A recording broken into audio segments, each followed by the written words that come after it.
Alors la chapelle d'Osiris ou Néfer a été construite un peu après celle d'Osiris ou Néfer Nebjefaou. C'est aussi la divine adoratrice Ornès Néfer-Ibré qui l'a commanditée, mais c'est un autre grand intendant, Sheshonq, fils de Padinate cette fois, qui est le superviseur des travaux. On a un des indices chronologiques assez clairs sur la fabrication de cette chapelle, puisque même si à l'arrière de la chapelle on a le pharaon Amasis, sur la première porte on va avoir le pharaon Psamétique III. Et on sait que ce pharaon n'a régné que 2 ans, en 527-526 avant Jésus-Christ. On peut donc encadrer en quelque sorte la chronologie du monument entre la fin de la 26e dynastie et 526 avant Jésus-Christ. Alors la décoration de cette chapelle est un peu moins élaborée que celle de sa voisine. On a des représentations de grandes dimensions avec toujours la même bipartition entre au sud le pharaon Psamétique III et au nord la divine adoratrice Ornès Néfer-Ibré. Et si on entre à l'intérieur du corridor, on va avoir une représentation qu'on retrouve aussi de manière fragmentaire dans la chapelle voisine, qui montre la divine adoratrice Ornès Néfer-Ibré, fille de Psamétique II, suivie par le grand intendant Sheshonq, fils de Padinate. La divine adoratrice fait offrande de la Maat à la triade thébaine, Amon, Mout et Ronsou.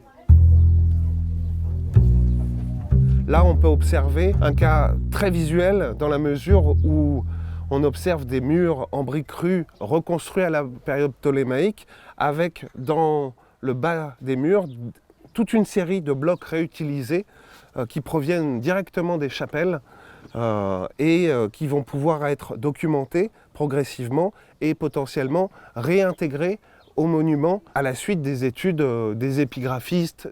Il faut imaginer que partout, tout au long des murs, dans les parties basses, on a retrouvé ce genre de blocs. Là, déjà, on en distingue à peu près une dizaine. Il faut imaginer que tout du long, dans toute cette partie, avant d'accéder à l'espace consacré, on retrouve des blocs réutilisés.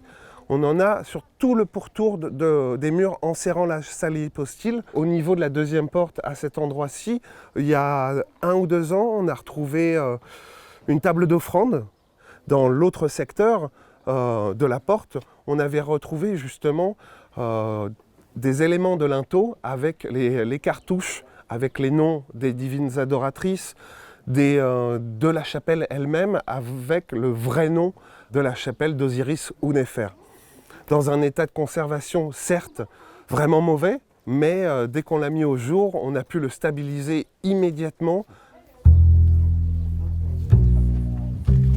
Alors sur la façade du naos de la chapelle d'Osiris ou Néfer, on a un décor particulier puisque on a un hymne à Osiris qui est gravé sur chaque montant de l'entrée, qui a des parallèles sur de nombreux autres monuments, des statues de la 25e ou de la 26e dynastie ou d'autres temples et même jusqu'au Soudan.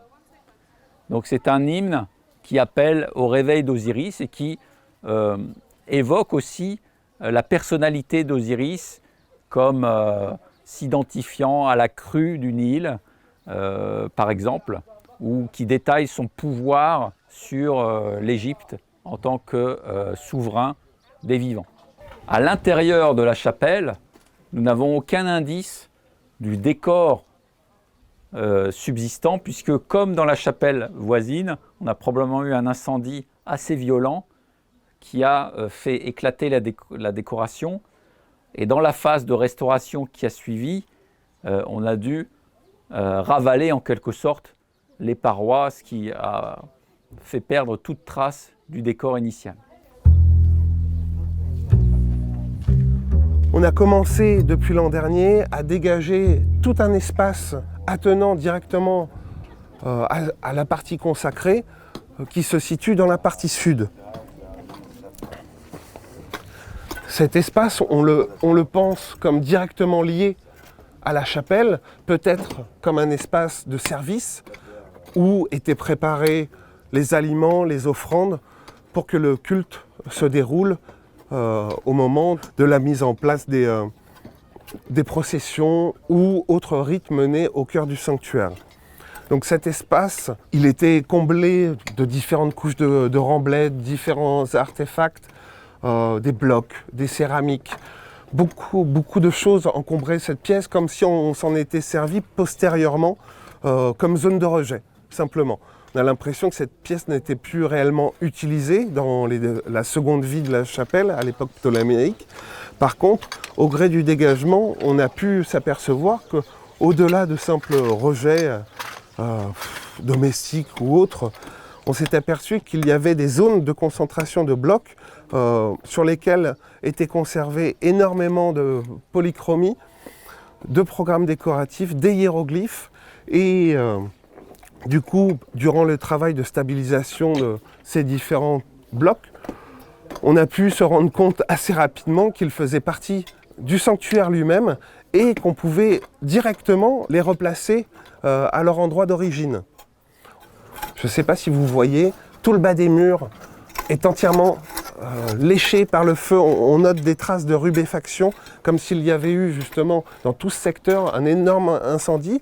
Pour l'instant, l'étude de la céramique nous place aux environs du IVe siècle avant Jésus-Christ, et il n'est pas impossible de penser qu'on soit en présence de phases liées aux différentes occupations perses du secteur, avec probablement les grands incendies qui ont eu lieu dans Karnak. Encore une fois, un bloc qui a été rejeté dans tout cet espace attenant à la chapelle, et vraisemblablement, assurément, on observe toute une partie du programme décoratif qui est bien conservé sur le bloc.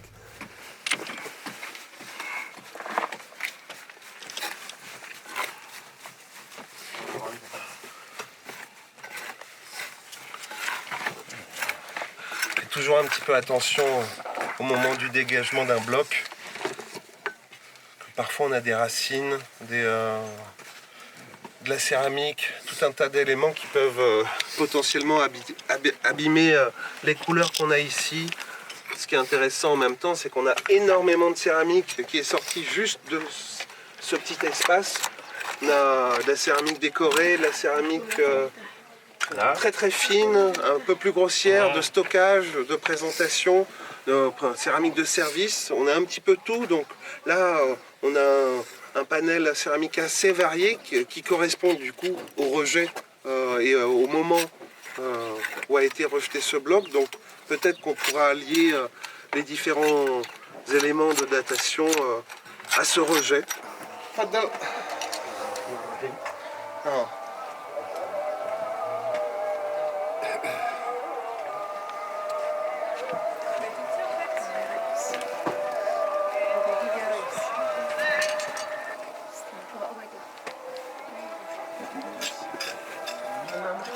Donc là on a le haut du cartouche d'Osiris, et là on a le bras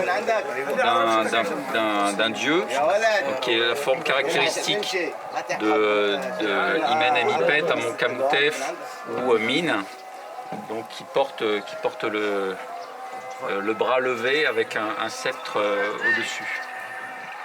On voit bien le contour du cartouche osirien et puis la plume au-dessus du cartouche et le disque solaire.